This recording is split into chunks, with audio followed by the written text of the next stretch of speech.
So hello guys, welcome to my channel attack education guys. So today मैं बताने वाला आप लोगों को फैक्टराइजेशंस। ओके, गुणनखंड जिसे हिंदी में कहते हैं। गुणनखंड एक ऐसा चैप्टर है जिसमें अक्सर बच्चे फंसते हैं, या तो उसे छोड़ देते हैं बनाना या चैप्टर को ही भूल जाते हैं और अलग से तैयारी करते हैं, किसी और चैप्टर को ध्यान देते हैं, लेकिन गुणनखंड चैप्टर को भूल ही जाते हैं। क्यों? क्योंकि उसे वो बहुत हार्ड समझते हैं। लेकिन मैं इस वीडियो में आज ऐसा ट्रिक बताऊँगा आप लोगों को जिससे आसानी से आप गुणनखंड के किसी भी तरह के सवालों को आसानी से सॉल्व कर लोगे। अगर सीखना चाहते हो तो वीडियो को बिना स्किप किए ही देखना। अगर स्किप करके देखना चाहते हो तो मैं गारंटी देता हूं आपको समझ में नहीं आएगा। कंसेप्ट समझने की कोशिश कीजिए, फिर आगे देखिएगा। हर क्वेश्चन को आप आराम से बना सकते हो। अगर वीडियो में जरूरी से जरूरी सीखना है आपको तो वीडियो को पूरा 7 से 8 मिनट का वीडियो है, आराम से देखिए। फिर लाइफ में कभी वीडियो दोबारा देखने की जरूरत नहीं पड़ेगी, इसकी गारंटी मैं लेता हूँ गाइस, ठीक है ना। तो देखिए, पहला क्वेश्चन मैं सिखाने जा रहा हूँ आप लोगों को गुणनखंड का, कैसे गुणनखंड करते हैं, कैसे फैक्टराइजेशन करते हैं। ध्यान दीजिए, पहला क्वेश्चन आपके सामने क्या है, 4x² + 5x + 1 = 0। इसका आपको गुणनखंड करना है, ठीक है ना।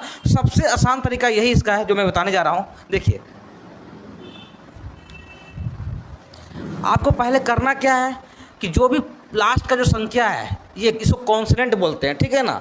ये जो संख्या 1 है, इसको पहले हम लोग फर्स्ट वाले संख्या जो भी है उससे मल्टीप्लाई करेंगे। जैसे x के साथ कौन सी संख्या है, 4 है। यहाँ पे कोई और भी संख्या हो सकती है, अभी 4 है, तो ये 1 को पहले 4 से मल्टीप्लाई करेंगे, ठीक है ना। इतना पहले आप लोग समझ गए।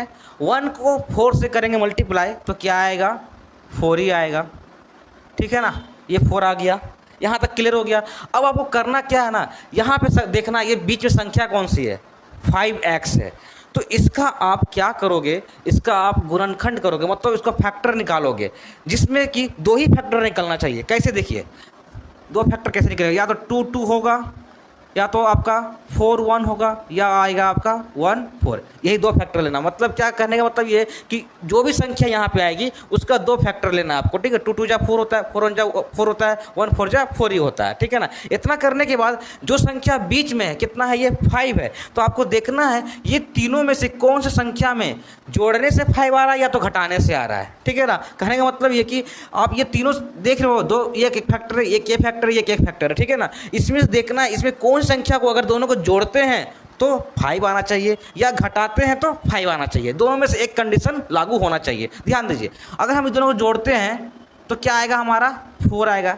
लाना कितना है, 5 लाने हैं, नहीं होगा ये। देखिए यहाँ पे 4 1, इसको अगर जोड़ेंगे तो क्या आएगा, 5 आ जाएगा। मतलब जोड़ने से आ जा रहा है 5, घटाने से तो आएगा नहीं। हमको लाना कितना है, 5 लाना है। मतलब किसी भी केस में, या तो घटाने में या तो जोड़ने में, दोनों केस में से एक केस आपको आएगा ही आएगा, ठीक है ना। तो 5 है तो जोड़ने पे हमारा 5 आ जा रहा है, मतलब जोड़ने पे 5 आ रहा है, तो ये संख्या को हम ले लेंगे। कैसे लेंगे, ध्यान दीजिएगा, बैठाते कैसे हैं, ध्यान दीजिए। यहाँ पे 4x है, ये संख्या सेम ही रहेगा, 4x² प्लस, अब देखिए जो 5 है, 5 की जगह में हम ये नंबर को बैठाएंगे जो संख्या हम लोग लिए हैं, 4 + 1। तो यहाँ पर इस तरह से 4 + 1 बैठा देंगे। फिर क्या बचा, x बचा, ये x को यहाँ पे लिख देंगे। यहाँ तक क्लियर हो गया। अब देखिए क्या है, लास्ट संख्या +1 = 0। यही आपका प्रोसेस है बनाने का। अब क्या करना है, आपको मल्टीप्लाई करेंगे। ये ब्रैकेट दिए हैं तो मल्टीप्लाई करेंगे x को इससे। तो पहले ये संख्या को उतार लेते हैं, 4x² प्लस, देखिए 4x को 4 से मल्टीप्लाई करेंगे तो 4x आएगा। यहाँ तक क्लियर। फिर इसी x को 1 से भी करना है मल्टीप्लाई, तो 1 को करेंगे तो क्या आएगा, 1x ही रहेगा, या x भी लिख सकते हो आप, ठीक है। इसको मल्टीप्लाई करने के बाद जो संख्याएं रहेगी उसको उतार देंगे, +1 = 0। यहाँ तक क्लियर हो गया, ठीक है ना। अब ध्यान दीजिए कॉमन कैसे करते हैं। यहाँ तक करने के बाद आपको कॉमन करना है। कैसे कॉमन करेंगे, ध्यान दीजिए। ये देखिए, यहाँ देखिए, यहाँ पे 4 है, यहाँ भी 4 है, यहाँ x 2 बार है, यहाँ x 1 बार है। 2 बार कैसे, x का स्क्वायर मतलब x 2 बार है, यहाँ पे x 1 बार है। मतलब कहने का है कि 4 और x को हम कॉमन कर सकते हैं। कॉमन हम लोग तभी करते हैं जब संख्याएं सेम होती है या उसके टेबल में आती है, ठीक है। आगे मैं समझाऊंगा टेबल में कैसे आती है। अभी देखिए, तो 4x को यहाँ से निकाल लिए, तो 4 तो निकल गया, x यहाँ 2 था, यहाँ एक ही x निकला है, तो एक x बचेगा। फिर ये साइन प्लस का है तो प्लस का साइन दे दिया। अब ध्यान दीजिए, यहाँ 4x था, 4x बाहर निकल चुका है, तो क्या होगा, अब यहाँ कुछ नहीं बचेगा तो 1 लिख देंगे। जब भी सारा चीज़ निकल जाएगा अगर कॉमन में ना, तो 1 बैठा दोगे। क्लियर हो गया। अब ध्यान दीजिए, यहाँ भी क्या कॉमन कर सकते हैं, ये प्लस का साइन बैठा देते हैं। यहाँ 1x है, वहाँ पे 1 है, ठीक है ना। तो 1 1 तो सेम लग रहा है, तो 1 कॉमन कर लेते हैं, ठीक है। अब बचा क्या, आपके पास x बचा, +1 तो बाहर निकल चुका है, तो कुछ नहीं बचता है, तो क्या बचता है, हमेशा 1 ही बचता है। क्या बचता है, हमेशा 1 ही बचता है, = 0 हो गया। यहाँ तक क्लियर। अब ध्यान दीजिएगा, ये संख्याएं सेम है तो एक बार लिखेंगे, ये दोनों एक जैसा है तो इसको एक बार लिखेंगे x + 1, ओके, ब्रैकेट दे देंगे। अब जो बचा है 4x + 1, तो 4x + 1 ये आपका आ गया आंसर। यहाँ तक आपका आंसर आ गया गाइस। इसे आगे सोल्व करना चाहते हो तो वो भी मैं बता दूंगा, यहाँ तक भी आप लिख के आंसर ला सकते हो, ठीक है। तो ध्यान दीजिए आगे की सोल्व करते हैं। =0 देंगे, यहाँ भी =0 देंगे, ठीक है। अब देखिए x =0, ये प्लस में था, उधर जाएगा तो क्या आएगा, बराबर उधर जाएगा तो माइनस हो जाएगा 1। x इसको इससे माइनस करेंगे तो -1 ही रहेगा। यहाँ सेम प्रोसेस 4x = 0, ये प्लस इधर गया तो -1 हो गया। अब देखिए 4x इसको इससे माइनस करेंगे तो -1 ही रहेगा। अब x -1, ये 4x के साथ ये कहाँ चला जाएगा, नीचे डिवाइड में चला जाएगा। ये आपका एक आंसर, एक ये आंसर आया गाइस, ओके। यहाँ तक आप लोगों को मैं फिर से क्लियर कर देता हूँ, ठीक है। इस क्वेश्चन में जब सॉल्व करूँगा तो आसानी से आप समझ पाओगे, ठीक है। यहाँ ध्यान दीजिए, इस क्वेश्चन को ध्यान दीजिए। यहाँ पे क्या बोलता है, 14 है, यहाँ पे 2 है। अभी मैंने बताया आपको पहली संख्या को दूसरी संख्या से, फर्स्ट वाली संख्या से मल्टीप्लाई करना पड़ता है। तो ये 14 को अगर हम इससे मल्टीप्लाई करते हैं तो क्या मेरा वैल्यू आएगा, 28 आएगा, ठीक है। यहाँ तक सेम प्रोसेस था। अब क्या करेंगे, हम फैक्टर लेते हैं, 2 फैक्टर लेते हैं। कितने फैक्टर लेते हैं, 2 ही फैक्टर लेंगे, ज़्यादा नहीं लेंगे, ठीक है। देखिए 7 × क्या होगा, 4 होगा, या 4 × 7 हो सकता है, ठीक है। 14 × 2 हो सकता है, 2 × 14 हो सकता है, ठीक है। यही ना हो सकता है 2 फैक्टर, 14 × 2 = 28, 14 × 2 = 28, 4 × 7 = 28, 7 × 4 = 28, ठीक है ना। हमको लाने कितने हैं, 11 लाने हैं, ठीक है ना, या तो जोड़ने पे या तो घटाने पे। तो ध्यान दीजिए, अगर हम 7 को 4 से ऐड कर देंगे तो हमारा 11 आ जाएगा, ठीक है ना। बाकी सब में देखिए 14 को 2 से घटाएंगे तो हमारा 12 आएगा, जोड़ेंगे तो 16 आ जाएगा। मतलब ये केस में लागू नहीं होगा, ये जो फर्स्ट नंबर दिख रहा है यही आपका अप्लाई होगा। देखिए 7 + 4 11 आ जाता है, मतलब जोड़ने पे आ रहा है 11, यहाँ 11 क्या पे आ रहा है, जोड़ने पे आ रहा है। तो सेम वही प्रोसेस है, 2x² प्लस ये 11 की जगह में क्या करेंगे, 7 + 4 डाल देगा, ये x जो है x रहने देंगे, प्लस ये क्या है 14 है तो 14 इसको करके =0 बैठा देंगे। यहाँ तक क्लियर हो गया। अब ध्यान दीजिएगा, सेम इसको उतार देते हैं पहले, 2x² प्लस इसको मल्टीप्लाई करेंगे, x को 7 से करेंगे तो 7x प्लस x को 4 से करेंगे तो 4x, और जो नंबर दिया गया लास्ट में उसको सेम उतार देते हैं। यहाँ तक क्लियर हो गया। अब ध्यान दीजिए, कॉमन करते हैं, जैसे यहाँ पे हम लोगों ने यहाँ लिखने के बाद कॉमन किए थे, सेम यहाँ भी कॉमन होगा। देखिए यहाँ पे 2x², यहाँ 7x², मतलब डिजिट तो कॉमन नहीं होगा, यहाँ 2 यहाँ 7 है, 2 के टेबल में 7 नहीं आता, इसलिए इसको कॉमन नहीं कर सकते हैं। लेकिन x 2 बार है, यहाँ 1 बार है, इसको कॉमन कर सकते हैं। एक x को बाहर निकाल देते हैं तो यहाँ बचेगा 2, यहाँ x 2 बार था तो एक x बच जाएगा, प्लस तो प्लस x निकल चुका है बाहर तो क्या बचेगा 7, तो 7 उतार दीजिए। यहाँ तक क्लियर हो गया, ठीक है। अब ध्यान दीजिए, यहाँ पे 4x है, यहाँ पे 14 है। अब देखिए कैसे टेबल में आता है, ध्यान दीजिए, यहाँ x तो है नहीं, यहाँ x है, दोनों जगह x रहता तो x कॉमन हो जाता है, x कॉमन नहीं होगा, पहले साइन प्लस का है दे देते हैं। 4 और 14 है, 4 और 14 कौन से टेबल में आता है, उसी को बोलते हैं कॉमन करना। तो 4 और 14 2 के टेबल में आता है, जो टेबल में आएगा उसी को कॉमन कर लेंगे। तो 2 के टेबल में आता है तो 2 कॉमन कर लिए, ठीक है। अब देखेंगे ये 2 4 कितने टाइम में आता है, 2 के टेबल में ये 4 कितने टाइम में आता है, तो 2 टाइम में आता है, और x का x सेम उतर जाएगा, इसे बोलते हैं कॉमन करना, ठीक है। फिर क्या प्लस, फिर 2 के टेबल में 14 के टाइम में आता है, 7 टाइम में =0, ठीक है। यहाँ तक क्लियर हो गया। फिर से मैं बता दे रहा हूँ, देखिए यहाँ 4x था, यहाँ 14 था, x दोनों जगह नहीं था इसलिए x को कॉमन नहीं कर सके। 4 और 14 ये दोनों में 2 के टेबल में आता है, इसलिए 2 को कॉमन किए।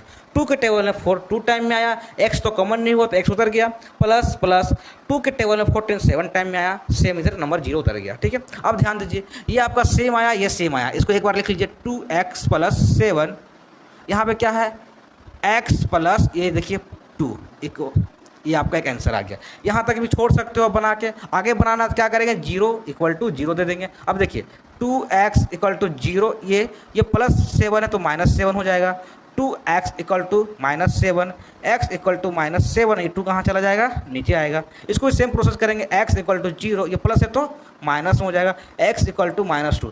x के साथ कोई नंबर नहीं था इसलिए नीचे नहीं गया। ये आपका एक ही आंसर ये है। उम्मीद करता हूँ अच्छे से समझ पाए होंगे। अब आगे और भी क्वेश्चन को प्रैक्टिस करते हैं ताकि आपको अच्छे से और समझ में आ जाए। आगे बढ़ते हैं, नेक्स्ट क्वेश्चन में ध्यान दीजिएगा। यहाँ क्या है, लास्ट संख्या है 12 है, यहाँ पे फर्स्ट में 2 है। मैंने क्या बोला, इसको इससे मल्टीप्लाई कीजिए। 12 को 2 से करेंगे क्या आएगा, 24 आएगा। अब इसका क्या करते हैं हम लोग, फैक्टर निकालते हैं। तो क्या हो सकता है, 12 2 2 12 6 2 2 6 इस तरह से आएगा। लेकिन हमको देख लेना क्या है, यहाँ पे 5 है, मतलब घटाने या जोड़ने पे 5 आना चाहिए, ठीक है ना। तो ध्यान दीजिए, यहाँ पे 12 को 2 से घटाएंगे तो 10 बचेगा, 5 तो आ नहीं रहा है। यहाँ इस केस में भी देखिए 6 को 2 से जोड़ेंगे तो 8 आएगा, 5 तो आ नहीं रहा है। घटाने पे 4 आएगा, ये भी नहीं आ रहा। तो और कुछ अलग सोचिए, तो क्या हो सकता है आपका, देखिए 8 3 हो सकता है, 8 3 या 24 होता है, या 3 8 हो सकता है, यही हो सकता है ना। तो ध्यान दीजिए, यहाँ पे 8 में से 3 को घटाएंगे तो हमारा 5 आ जाएगा, ठीक है ना। मतलब इसको घटाने पे आ जा रहा है 5, तो हम लोग इस संख्या को यहाँ पे लगा लेंगे। क्या है, 2y²। ये 5 की जगह में क्या लिखेंगे हम लोग, इस संख्या को लिखेंगे। क्या है, 8 - 3, फिर यहाँ y है तो y लिख देंगे, -12 इक्वल टू 0। अब ध्यान दीजिएगा, इस यहाँ पे माइनस साइन आया है तो इसको माइनस को कैलकुलेट कैसे करेंगे, ध्यान दीजिएगा। अब ध्यान दीजिए, यहाँ पे 2y² माइनस y को 8 से किए तो 8y हो गया, यहाँ तक क्लियर हो गया। फिर यही y को 3 से करेंगे तो 3y होगा। साइन क्या देंगे, ध्यान दीजिए, ये माइनस है, ये माइनस क्या हो जाएगा, प्लस हो जाएगा। अब बोलोगे भैया यहाँ पे प्लस क्यों नहीं दिए, ध्यान दीजिए, माइनस यहाँ पे प्लस छिपा हुआ है, ठीक है। तो माइनस को प्लस से ऐड मल्टीप्लाई करेंगे तो क्या आएगा, माइनस ही आएगा। तो माइनस लिख दिए, और 8 और y को मल्टीप्लाई किया तो 8y आया। लेकिन जब इस माइनस को माइनस से मल्टीप्लाई कर रहे हैं तो प्लस आ रहा है, और 3 को y से किए तो 3y आ गया। यहाँ तक क्लियर। अब क्या है, 12 इक्वल टू 0 हो गया। अब कॉमन कीजिए, देखिए ये 2 है, यहाँ 8 है, ठीक है। 2 के टेबल में 8 आता है, 2 कॉमन हो जाएगा। y 2 बार है तो एक y बाहर निकल जाएगा, तो क्या बचेगा, y माइनस 2 के टेबल में 8 4 टाइम में आएगा। यहाँ तक क्लियर, ठीक है। इस केस में देखिए प्लस का साइन देते हैं, पहले प्लस है तो। अब यहाँ देखिए, यहाँ 3 है, यहाँ पर 12 है, 3 आता है 12 का टेबल, 3 के टेबल 12 आता है तो 3 कॉमन कर लेंगे, तो क्या बचेगा हमारा, y बचेगा। अब ध्यान दीजिए, ये प्लस है, ये क्या है, माइनस, तो क्या हो जाएगा हमारा, माइनस हो जाएगा। अब 3 के टेबल में 12 के टाइम आता है, 4 टाइम में इक्वल टू 0 हो गया, ठीक है। अब देखिए ये सेम तो एक बाहर निकाल दीजिए, ठीक है, इक्वल टू 0 देते हैं। ये देखिए 2y ये +3 इक्वल टू 0। सॉल्व कर लेते हैं इसको आगे, ये आपका आ जाएगा 4, ठीक है। माइनस था प्लस में हो गया। यहाँ देखिए 2y इक्वल टू 0, ये माइनस चला जाएगा, 2y equal to -3, y equal to -3, ये 2 कहाँ चला जाएगा, नीचे। ये आपका 2 आंसर आ गया गाइस, ओके। इसको सॉल्व कर लेते हैं। यहाँ पे ध्यान दीजिए 40 है, 40 को यहाँ मल्टीप्लाई करेंगे। अब बात रहा 40, सर y² का कोई नंबर है ही नहीं।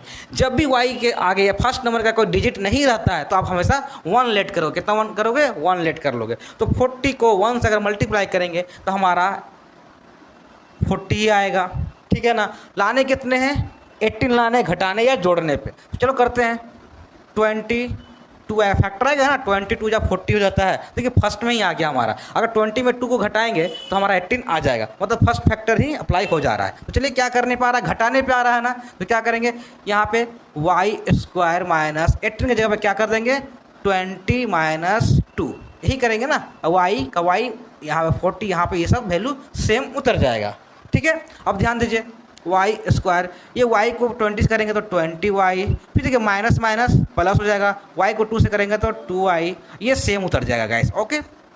अब ध्यान दीजिए, यहाँ y 2 बार है, यहाँ 1 बार है, तो y एक कॉमन कर लीजिए तो एक y बचेगा, ठीक है। 20 यहाँ पे रहेगा ही रहेगा, y बाहर निकल चुका है। यहाँ देखिए 2y 40, तो 2 के टेबल में 40 आता है, ठीक है, तो 2 कॉमन कर लेते हैं, ठीक है। तो क्या होगा आपका y, ये प्लस माइनस माइनस 2 के टेबल में 40 20 टाइम में, ओके, इक्वल टू 0। अब क्वेश्चन धड़ाधड़ बनेगा गाइस, अगर कंसेप्ट आपको समझ में आ गया हो तो, ठीक है। अब देखिए एक ये सेम है, तो y -20 इक्वल टू 0, यहाँ y है और यहाँ पे 2 है इक्वल टू 0, ठीक है। y इक्वल टू 0, ये प्लस में हो जाएगा 20, तो y इक्वल टू आपका 20 हो जाएगा, y इक्वल टू 0, ये -2, y इक्वल टू आपका -2 फाइनल आंसर गाइस। तो उम्मीद करता हूँ इस तरह के सवाल आप इजीली बना पाओगे। ऐसे गुणनखंड के सवालों को आप टाइम टू टाइम बना पाओगे और डरोगे नहीं गाइस। अब एक क्वेश्चन और सॉल्व कर लेते हैं, लास्ट क्वेश्चन को सॉल्व करते हैं। अब देखिए स्टूडेंट कन्फ्यूज हो जाते हैं कि सर अब तो x था, यहाँ पे a आ गया, कोई दिक्कत नहीं है, अल्फ़ाबेट कोई भी नंबर हो, ट्रिक वही अप्लाई होगा, ठीक है ना। तो ध्यान दीजिए क्या है, 24 है, इसको पहले यहाँ मल्टीप्लाई करेंगे तो यहाँ तो कोई नंबर है ही नहीं। अभी मैंने बताया जब कोई नंबर नहीं रहता है तो 1 लेट करते हैं। अगर यहाँ पे 1 होगा तो 24 को 1 से अगर मल्टीप्लाई करेंगे तो हमारा नंबर 24 ही आएगा। अब इसका फैक्टर करेंगे, 2 फैक्टर करने होते हैं,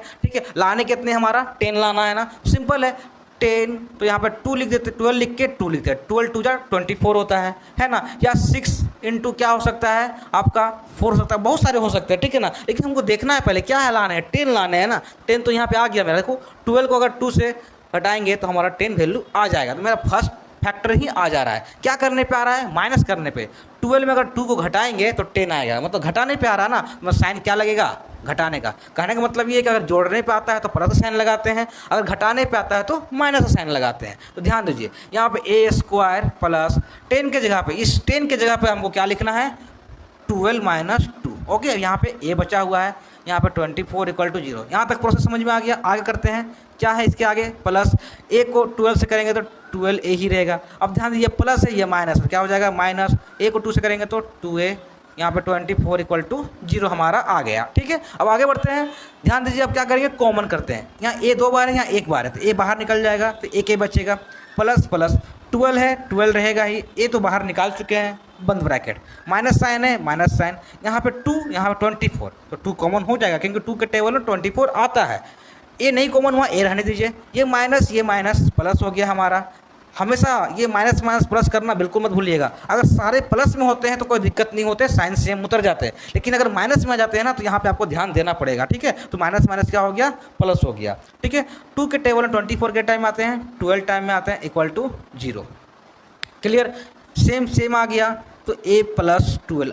अगर ये नंबर आपका सेम नहीं आ रहा है तो समझिए आपका सवाल रॉन्ग बन रहा है गाइस। ओके, तो हमेशा ध्यान दीजिएगा, अगर ये इक्वल दोनों आ गया तो आपका सवाल सही बन रहा है, सही ट्रैक पे वो चल रहा है, ठीक है। = 0, यहाँ देखिए a है, यहाँ पे -2 है, तो a - 2 = 0। अब a = देखो डायरेक्ट बना दे, ये प्लस में है ना, लिखा जाएगा तो क्या होगा, माइनस में हो जाएगा। a = ये माइनस जाएगा तो प्लस में हो जाएगा, क्योंकि 0 कोई वैल्यू है ही नहीं, 0 से कोई चीज़ घटाएं या जोड़ेंगे वही नंबर रहता है, ठीक है। तो ये आपका फाइनल आंसर आया गाइस। तो उम्मीद करता हूँ अगर आप गुणनखंड के सवालों को देखें तो आसानी से बना पाओगे गाइस। ओके, तो इस तरह के सवालों को इजीली सॉल्व करें और बिल्कुल भी इस चैप्टर से डरे नहीं गाइस। ओके, तो उम्मीद करता हूँ इस वीडियो को ज़्यादा से ज़्यादा शेयर करेंगे, दोस्त, फ्रेंड, फैमिली, जैसे मैं हमेशा बोलता हूं, और एक वीडियो को लाइक करना ना भूले गाइस, जिससे मैं मोटिवेट रहूं और हमेशा इस तरह का वीडियो लाता रहूं। अभी के लिए ऑल द बेस्ट गाइस।